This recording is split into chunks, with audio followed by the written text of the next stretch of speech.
As décadas de 70 e 80 foram, sem dúvida alguma, as mais importantes no processo de divisão de águas na formação dos mangás de luta que viriam posteriormente.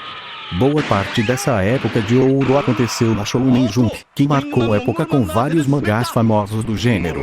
Ring Nika Kero. Devo admitir que teve importância para a Jump na época. Oculto no Ken, Dragon Ball, Sensei Ira, Idem a Ring Nika Kero, Vingman e Sakigaki. Otokouju. Hoje, falarei de uma das séries mais importantes desse período de ouro na toda poderosa revista da Shueisha, e possivelmente, um dos mangás mais importantes de todos os tempos para a construção do shounen de batalha moderno. Conheçam o clássico imortal, Kinnikuman, de Yude Tamago, nome artístico da dupla Yoshinori Nakai e Takashi Shimada, explicar como Kinnikuman se tornou um dos mangás mais importantes da história da Jump. Não é uma das tarefas mais fáceis de se fazer em breves parágrafos, mas irei tentar.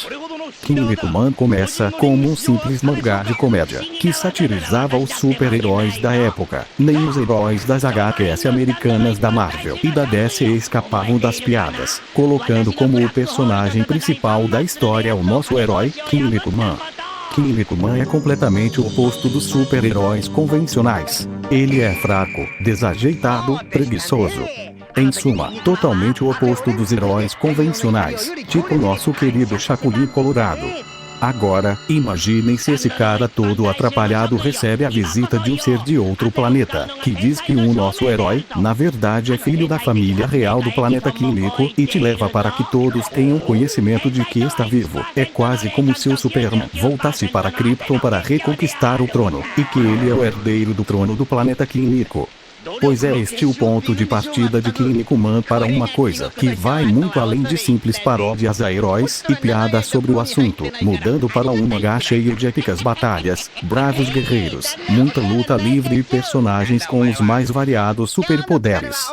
Depois da volta ao seu planeta natal, Kinnikuman deve enfrentar vários inimigos para continuar mantendo a sua realeza no planeta Kiniko.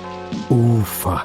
Consegui explicar a história de Kinnikuman sem dar spoilers. Vamos em frente. Kinnikuman possui um estilo narrativo bem agradável de se ler. No começo do mangá, quando ele ainda era de comédia, as piadas divertem bastante em histórias episódicas que vão apresentando alguns dos personagens importantes da série.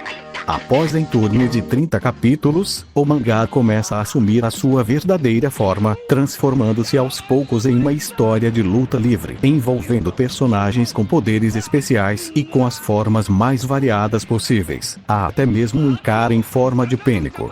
E muitos deles cheios de carisma, sendo muito difícil desgostar de algum deles. As lutas do mangá apresentam um ritmo bem intenso e empolgante que só vai melhorando a cada capítulo que se passa, sem enrolações, algo raro de se ver em mangás de luta de muito sucesso, que acabam sendo vítimas do próprio sucesso.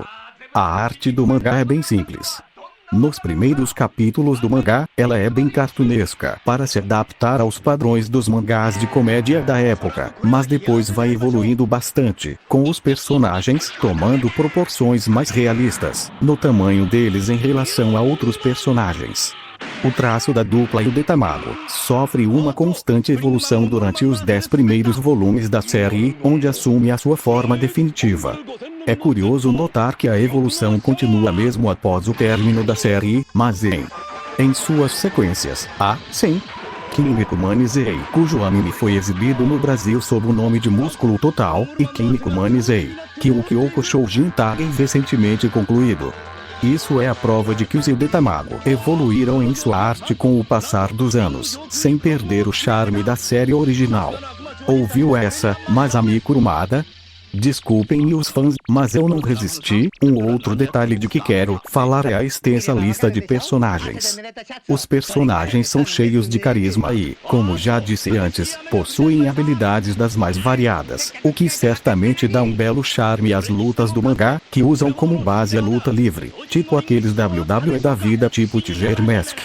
Por causa de tantas habilidades diferentes, as lutas ficam muito longe de serem repetitivas e os personagens são muito bem explorados pelos autores. Sem dúvidas, um dos maiores pontos positivos de Kinnikuman.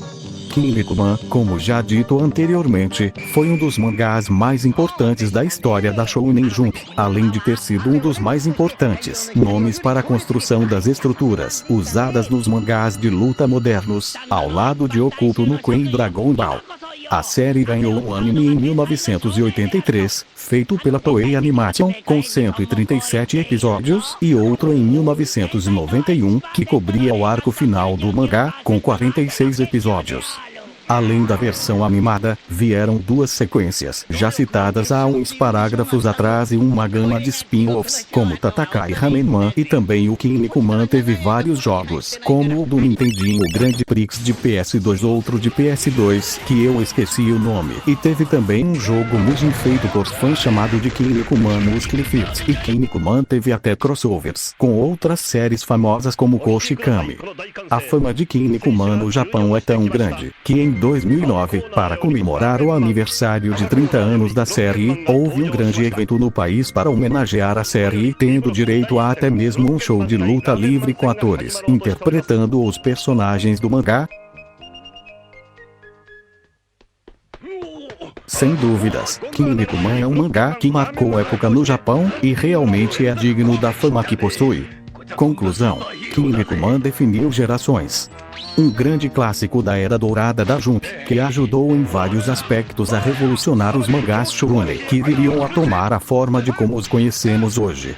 Admito meu fanatismo pelo mangá, mas é um dos poucos que realmente faz jus a tamanho e fascinação.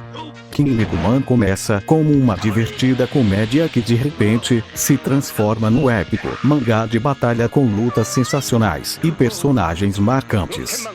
De fato, um mangá de leitura obrigatória, como não se vê hoje em dia.